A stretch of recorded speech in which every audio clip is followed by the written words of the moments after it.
to do this with you. So Kim actually wrote Rich Woman. So it was nice to, I wanted to see what she had to say, because I figure, even though the fundamentals of business and real estate are the same, whether it doesn't matter your gender, it's just, but I think our approach to it's different, and we also are female. There's the element of wanting children, or family, and the things you have to do at home, and so I think we approach things differently. Alright, so I didn't put the date in here. I had that practice, I don't know, I didn't do it consistently. Sorry. So again, there's my highlight. There's Kim's story. I guess she's talking about her first job. My highlighter.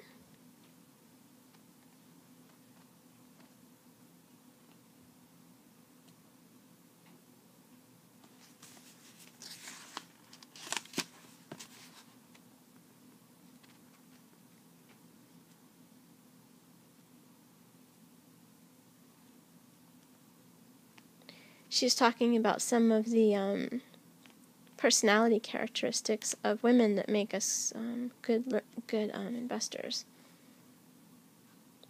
This is important too. It has a lot of applications inside and outside of real estate investing. The cone of learning, like how we best learn through really the best way is experiential.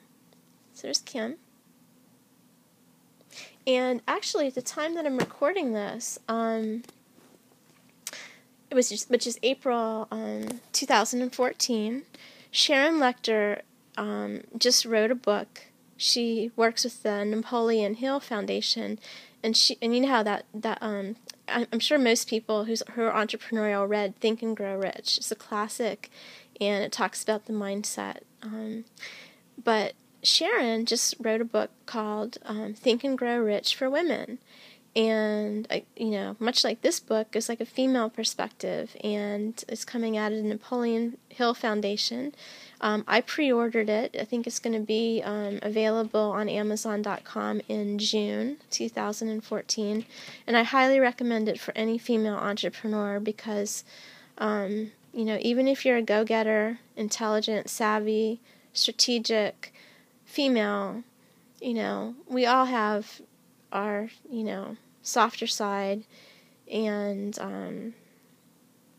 we're different from men. We're not the same as men. So she addresses that in this book, and in the other one, Sharon's new book, Think and Grow Rich for Women. Get them both. Alright, and then this one is The Conspiracy of the Rich, and this one's pretty special because Robert did a really great marketing strategy with this book. He built an email list all around this book, and what it was is we would give our email address, and then we were given a username and password, and we could log on for free to a private portal where he would upload chapter by chapter as he released them.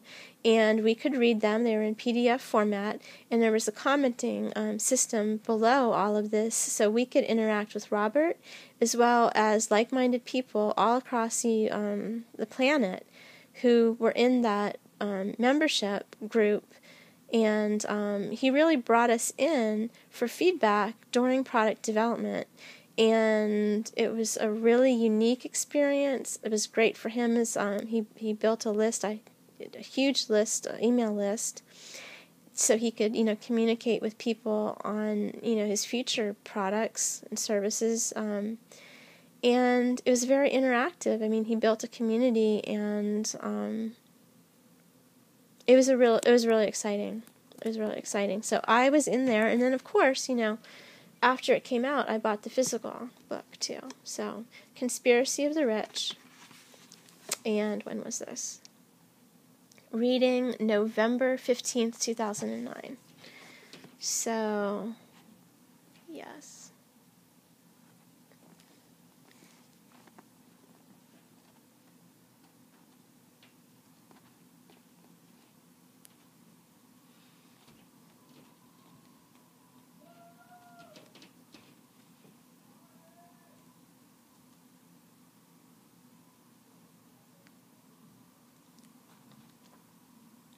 There's the cash flow quadrant again. E is for employee, S is for small business, B is for big business, it's automated, and I is for investor. Do you know what quadrant you're operating from? Do you know what quadrant you want to move towards? Here's the BI triangle. Any business is going to have a mission, it's going to have a leadership, and it's going to have a team. It needs to have a product, legal aspect to it, has systems, automated systems in place, communications, and cash flow.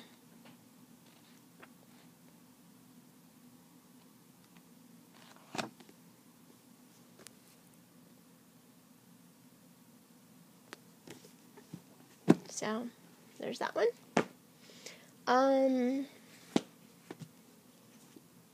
And then this one is the guide to investing. What the rich invest in that the poor and middle class don't. Oh, and this one's pretty thick. Like, look how thick that is. When did I read this? I didn't write it in there. Jeez. Okay, so this is Rich Dad's Guide to Investing. You know, if you ever have an opportunity to play the Cash Flow 101 game in your area, you're going to want to do that. Look on meetup.com and see if there definitely are groups that play this in different areas. That game will showcase to you, will absolutely illuminate to you your relationship with money and other people's too, because as you see, like when people draw the cards in different opportunities, you can see their personality and their inclinations. Like if they're more like how much risk tolerance they have, if they are someone that, has the patience for buy and hold, or they're more like a fix and flipper. If it's just it really brings out like who you are and what you're going to take advantage of. So this is the guide to investing. Wow, this video is getting long. There's so many books. I got to keep moving along here. I think I need to get better at these videos, and they're maybe too long. Okay, this one was by Rich Dad Advisor Blair Singer, and this is talking about building a team, because again, together everyone achieves more. Wealth is a team sport. I read this one in December 2004. As you can see, I've been at this for a while. My journey. Your team is very important. Definitely need to have people of integrity and competency. They really have to care about what they're doing. They have to be good at it. You have to be able to trust them. And they have to bring something to the table that you don't already have. And your values have to be aligned when you're building a team. And it's really important to build a team too, because if you've read E-Myth, 95% of new businesses, small businesses, fail within the first year. And one of the reasons is you're trying to you're starting off, you don't have a lot of, money to put into this venture. So you're trying to wear all the hats, and you're not going to be, if you're not outsourcing, or gosh, you even have to know how to hire. So, if you don't have other people helping you, you're not going to be able to understand how to do sales, marketing, computer systems, technology, your website, your, social media, everything that you need to know, your product, just everything. So,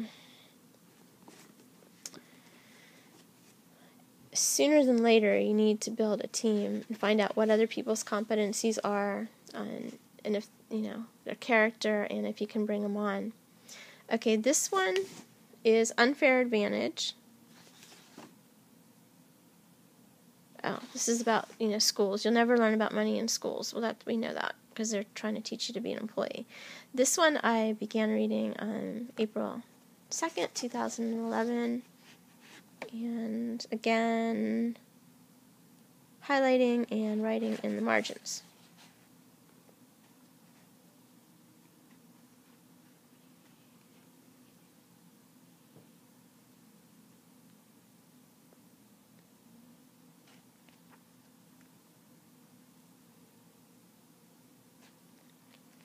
I think I need to reread some of these, because you know what? When you read a book, you're coming at it, you're assimilating the information from where you're at that time. And after you learn and grow and do some more stuff and apply, you become a different person. And you really, if you read it again, I think you're gonna get more out of it, something different. So I probably need to reread some of these. Okay, those were all the physical books. Actually, this one is a coaching program. We'll get to that in a second. These right here are the audio programs. I don't have dates on them. I don't remember when I got them. These were all in this was all in between the years 2000 and 2009. I think 2010, that decade, that 10-year span was when I was investing in these and reading these. This was an audio program, Own Your Own Corporation by Garrett Sutton, a Rich Dad Advisor, and this one has to do with entity setup. So, C Corp, S Corp, LLC. Which one do you need? How to choose an attorney. Now we have LegalZoom, but you still need an attorney and a CPA. But anyway, that's what that's about. And then this one here is about what you need to know before you quit your job. And I bet you there's someone listening to this who absolutely hates their job, their commute, their cubicle, their coworkers. You're looking at the clock. You can't wait till lunch hour. You can't wait till the end of the day. You can't wait till Friday. You can't stand the energy that you feel, on Sunday night, because you have to set the alarm clock and do it all over again, and you're probably ready to just quit tomorrow. So, hey, the reason I said all that, because I've been there. I know, I understand. I totally do. The thing is, it doesn't have to be all or nothing. You can start a business on the side and work on an exit strategy. And if you do this, you have to understand one thing. You have to be committed on the evenings and the weekends. That means you probably are not going to be able to be as social with people, socializing as much with people and your friends, because you are going in a different direction and you're working on emancipating yourself from your situation. So you have to be consistent, committed with your time. And sometimes people aren't able to do that because they still feel comfortable with a paycheck, and they can procrastinate, and it's an illusion of security. I'll start next week, and next week. So, and I know it's harder if you have children, like a spouse and a significant other, or even, a very special girlfriend or boyfriend or children, because you're going to spend evenings and weekends with them. But here's the thing, if you can get them on board with you, and maybe you all can do it together, it's going to be in their best interest. It's going to be for them too. Because if you're miserable, you're going to bring that energy to your relationships. And you really want to model something greater for your children. And if you do this, if you're able to do this with a partner, it's really going to solidify the relationship. It'll make it so much fun if you're both on the same page, if you're lucky enough. But a lot of people just want to start a business on the side to, it'll help you develop the mindset. It'll help you develop the skill set. If you're making a six-figure income, high income, it's going to reduce your tax liability because you'll have tax advantages. Don't do it just for that, please. That's not the purpose of it, but it is a benefit and advantage. I think peace of mind. As you become more skillful and confident that you can leave your job, and as you see the money coming in, particularly if you have an online business and information products, you're going to have the nice feeling, you're going to have the option to leave the job. And sometimes just having that option puts you in a position of power. I could talk about this